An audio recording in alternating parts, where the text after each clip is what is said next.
کوئی ذاتی حیثیت نہیں ہے، مگر یہ کہ اس شے کی نسبت محمد مصطفیٰ سے صلوات پڑھیں ذرا محمد و آلہ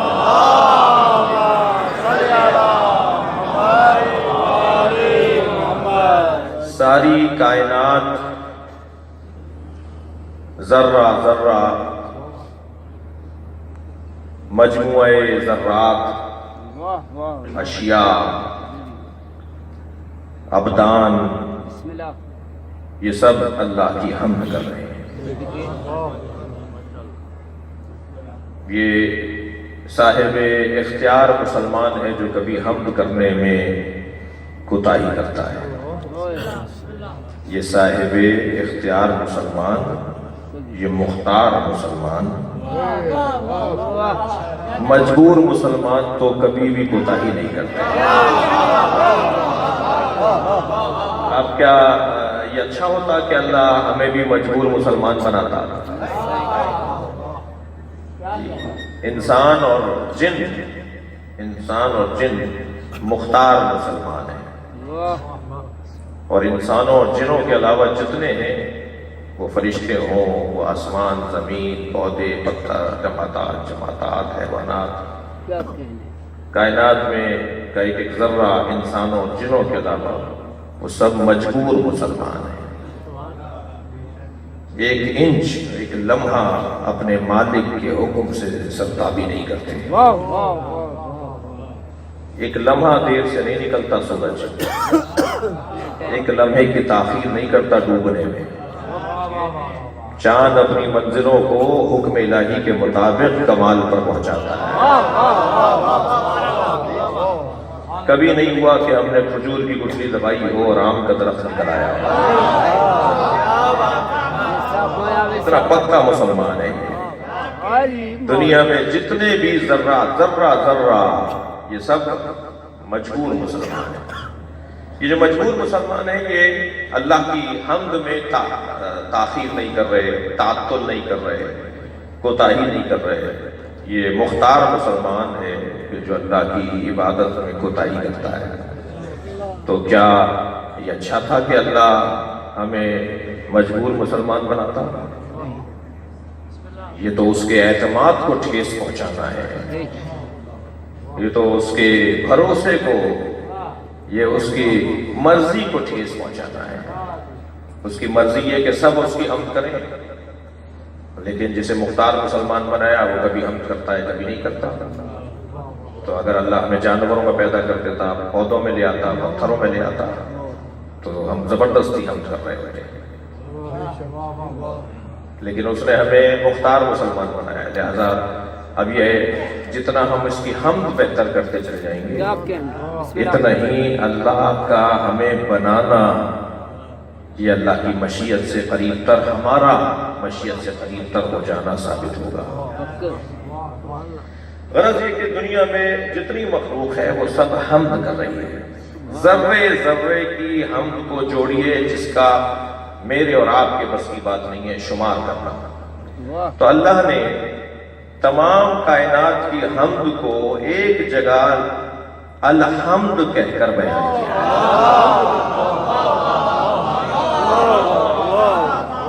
الحمدللہ۔ صلوات پڑھیں ذرا نبی اور آل نبی۔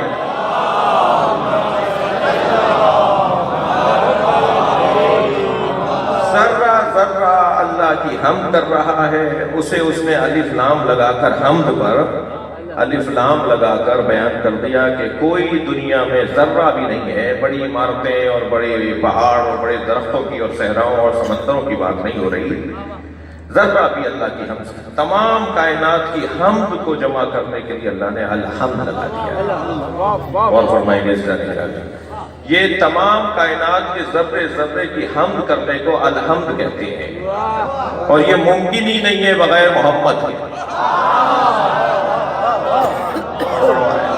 سرکار کے بغیر یہ حمد ممکن نہیں ہے، اس لیے کہ جو کچھ بنا ہے وہ بالطفیل محمد مصطفیٰ بنا ہے۔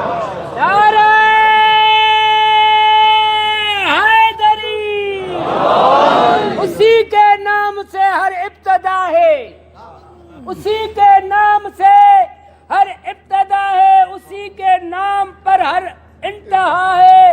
تیری حمد و ثنا الحمدللہ کہ تو میرے محمد کا خدا نارا۔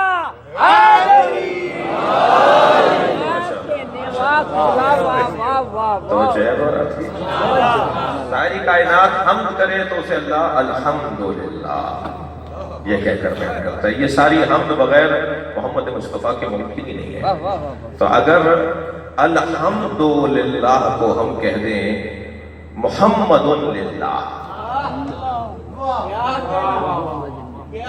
میں اگر پوری کائنات کو بکھیروں تو الحمد بولوں گا، سمیٹوں تو محمد بولوں گا۔ توجہ کر رہے ہیں آپ؟ یہ ساری کائنات کی حمد کا سمٹنا ہے جسے محمد کہا جاتا ہے۔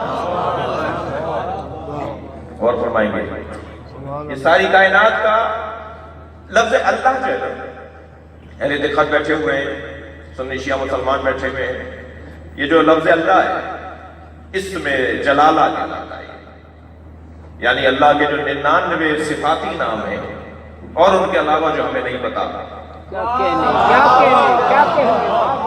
ہم علامہ اقبال کی بد دعا کا شکار نہیں ہونا چاہتے۔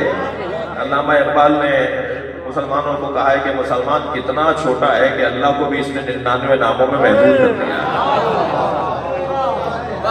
ہم اللہ کو 99 ناموں میں محدود نہیں کر رہے، جو ہمیں پتا ہے وہ یہ نام 99 نام، یہ 99 اللہ کے جو نام ہیں، ان کے علاوہ جو ہمیں نہیں پتا، ان سب کا نچوڑ، ان سب کا خلاصہ، ان سب کا اسارہ، ان سب کی جان، ان سب کا خلاصہ لفظ اللہ ہے۔ لہذا مدرسے میں ہمیں پڑھایا جاتا ہے اللہ اسم جلالۃ مستجمع جمیع صفاتہ، اللہ کی ساری صفات کا مستجمع ایک جگہ پر لے آئے تو اسے اللہ کہتے ہیں۔ توجہ چاہوں گا، مستجمع جمیع کمالات اللہ، ہر کمال کا جمع ہونے کی جگہ اللہ، ہر کمال کا مستجمع جمع کرنے والا وجود اللہ۔ اللہ مستجمع جمیع کمالات ہے اور محمد مصطفیٰ مستجمع جمیع جمالات ہے۔ ساری کائنات کا جمال جہاں جمع ہو جائے اسے محمد مصطفیٰ کہا جائے۔ خلاصہ ہے، تمام کائنات کی نچوڑ ہے، حقیقت محمدیہ، حقیقت کائنات۔ اللہ اکبر۔ اور فرمائیں اللہ کو اپنے حبیب سے کتنا پیار ہے۔ لا الہ الا اللہ یہ ایک مکمل جملہ ہے، جہاں جملہ مکمل ہو جائے اور دوسرا جملہ شروع کیا جائے تو وہاں واو سے جملے کا آغاز کیا جاتا ہے، ایسا ہی ہے۔ مگر آپ نے غور کیا لا الہ الا اللہ محمد رسول اللہ، واو کا فاصلہ بھی نہیں ہے۔ یہ آپ کلمہ روزانہ صبح شام پڑھ رہے ہیں، اللہ کی ہاں میں اور محمد کی میم میں فاصلہ نہیں ہے۔ اللہ ایک واو کا فاصلہ نہیں ڈالنا چاہتا۔ اور فرمائیں اللہ کی ہاں میں محمد کی میم میں فاصلہ نہیں ہے، اور رسول اللہ محمد رسول اللہ کے اللہ کی ہاں میں اور علی کے عین میں فاصلہ نہیں ہے۔ اللہ اکبر۔ پروردگار عالم نے جب اللہ نے اپنے حبیب کو اپنے آپ سے دور نہیں رکھا تو ہمیں حق نہیں ہے کہ ہم واو کا فاصلہ بھی ڈالیں، ہمیں حق نہیں ہے۔ وہ ذات کردگار نے اپنے حبیب کو کہاں تک پہنچایا ہے، اسے اونچی جگہ نہیں ہے، اسے بلند جگہ نہیں ہے۔ اللہ نے تو ہمیں نہیں بتایا کہ میرے محمد کی حدیں کیا ہیں، اور سرکار نے بھی نہیں بتایا میری حد کیا ہے۔ تو یہ مسلمان کو کیا ہوا ہے جو حدیں بنا رہا ہے؟ بہوا بالافق الاعلی، میرا حبیب سب سے اونچائی پر تھا، بلندی پر تھا، اسے اونچی جگہ نہیں ہے، نہیں بتایا اللہ نے۔ کعبہ قوسین و ادنیٰ کہہ کر بھی ہمیں روک دیا، کم ترین فاصلے کا بھی تمہیں علم نہیں ہے۔ وہ جب معراج پر پہنچائے تو کعبہ قوسین دو کمان اور ادنیٰ کہہ کے ہمیں روک دیا، خبردار غور نہیں کرنا میرے حبیب کی حدوں کے اوپر۔ میرے حبیب کی حد میں جانتا ہوں یا میرا حبیب جانتا ہے؟ تمہیں حق نہیں ہے کہ تم میرے حبیب کی حدوں کو معین کرو۔ یہ جو ہم کہتے ہیں نا کہ نبی نے فرمایا اجعلونا مخلوقین وقولوا ما شئتم، ہمیں مخلوق مانو پھر جو چاہو بولو، یہ نبی کی حد معین نہیں ہو رہی جی۔ نزلونی عن الربوبیہ، ہمیں رب کے بعد مانو جو چاہو بولو، یہ اللہ کی نبی کی حد معین نہیں ہو رہی، یہ نبی کی حد نہیں ہے، اس لیے کہ حدود کائنات کو ہم نہیں جانتے، جب حدود کائنات کو ہم نہیں جانتے تو سرکار کی معراج کا علم ہمیں کیسے ہوگا، سرکار کہاں تک پہنچے اس کا ہمیں علم کیسے ہوگا۔ عزیزان گرامی ذرا غور فرمائیں، جتنی بھی دنیا میں فضیلتیں ہیں وہ نسبت کی وجہ سے، وہ نسبت کی وجہ سے۔ یہ مسلمان پانی تو خوب پیتا ہے مگر سبیل کا پانی نہیں پیتا، چاول تو خوب کھاتا ہے مگر نیاز کی بریانی نہیں کھاتا، یہ کیا ہو گیا؟ سلوات پڑھیں ذرا محمد و آل محمد۔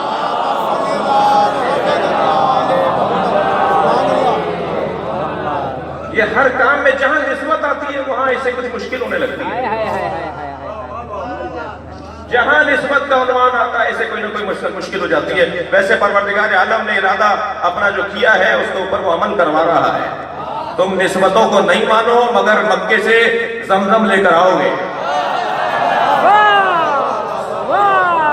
نسبتوں کو نہیں مانو مگر تم قبروں کو نہیں مانو، قبروں کا انکار کرو، مزارات کا انکار کرو، ان کے گرانے کی باتیں کرو، میں تمہیں خانہ کعبہ کے ساتھ حتیم کا بھی طواف کرواؤں گا،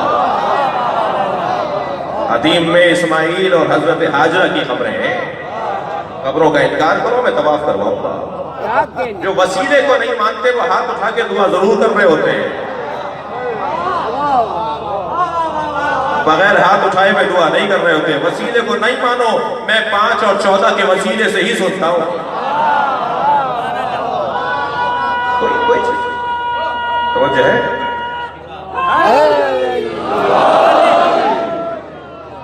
یہ پوری کائنات نسبت محمد کی وجہ سے، سبحان اللہ، کسی کے نہ ماننے سے نسبت ختم نہیں ہو جاتی۔ یہ قرآن جسے ہم سر پر رکھتے ہیں، سندھ کی ثقافت میں تو قرآن کا بڑا احترام ہے جی۔ میں نے عرض کیا تھا کہ کئی جگہ کہہ چکا ہوں کہ 28 خوبیاں ہیں سندھیوں کی، بسم اللہ، بے شک، کیا 1-2 خامیاں ہیں وہ علیحدگی میں بتاؤں گا۔ وہ جو خوبیاں ہیں ان میں سے ایک خوبی یہ بھی ہے کہ اگر قرآن آ جائے تو یہ کھڑے ہو جاتے ہیں، قرآن پر کوئی ایک اس کے ساتھ جب واپس جا رہا ہوتا ہے تو کوئی ہدیہ رکھتے ہیں، اب نہیں رکھتے کیا جو آپ بول نہیں رہے؟ رکھتے ہیں نا، قرآن اگر واپس جا رہا ہوتا ہے تو قرآن کے ساتھ کوئی سکہ، کوئی نوٹ، کوئی ہدیہ رکھتے ہیں کہ یہ واپس ہمارے یہاں سے جا رہا ہے تو اس کے ساتھ کچھ جائے۔ سید سنی بھی ہو، سید شیعہ بھی ہو، سید دیوبندی بھی ہو تو سائنس ہو جائے، توجہ ہے، سید کا احترام ہے۔ یہ وہ جو 85 خوبیاں ہیں ان میں سے یہ خوبیاں ہیں۔ اور فرما رہے ہیں ہم کون سی کتاب کا احترام کرتے ہیں؟ کس نے بتایا یہ قرآن ہے؟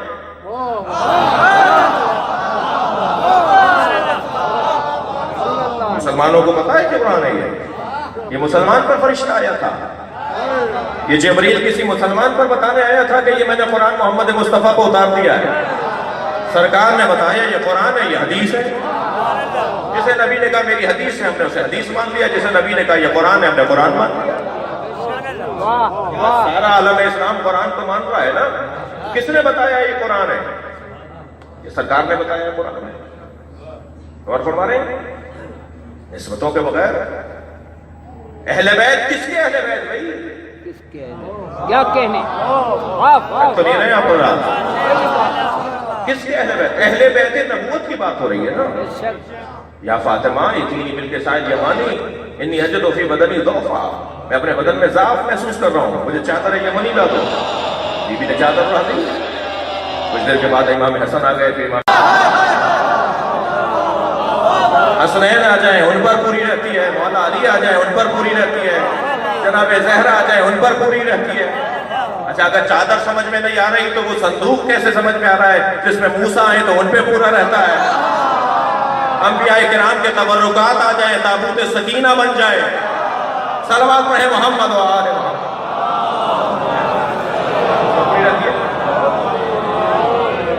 قرآن نے جیسے تابوت سکینہ کے طور پر یاد کیا ہے، قرآن میں تابوت سکینہ کا ذکر ہے۔ وہ تابوت سکینہ کیا ہے؟ جس میں انبیاء کرام کے تبرکات ہیں، اور امام مہدی جب آئیں گے تو اسے لے کر آئیں گے۔ وہ ایک حضرت موسیٰ پر بھی پورا اتر رہا تھا، وہ سارے انبیاء کی تبرکات پر بھی پورا اتر رہا ہے۔ تو جو نبیوں سے جڑے ہوئے صندوق کو نہیں سمجھ سکتا، جو نبی سے جڑی ہوئی چادر کو نہیں سمجھ سکتا، وہ نبی کو کیا سمجھے گا؟ نہیں۔ میں ابھی گیا تھا ایک ملک میں، سمندروں کو گزارتا ہوا دنیا کے اس کونے میں، وہاں کچھ بچوں کو ہمارے سامنے کھڑا کر دیا گیا کہ ہم یہ نہیں مانتے، ہم وہ نہیں مانتے۔ میں نے کہا یہ ٹھیک کہہ رہے ہیں، ان کا عقیدہ توحید جب تک روشن نہیں ہوگا انہیں نبوت سمجھ میں نہیں آئے گی، اور ان کا نبوت کا عقیدہ جب روشن نہیں ہوگا تو انہیں ولایت سمجھ میں نہیں آئے گی۔ اللہ کے وجود پہ دلیل ہے محمد الرسول اللہ، محمد الرسول اللہ پہ دلیل ہے علی ولی اللہ۔ جسے یا رسول اللہ کہنا سمجھ میں آ جائے گا، اسے یا علی مدد کہنا خود سمجھ میں آ جائے گا۔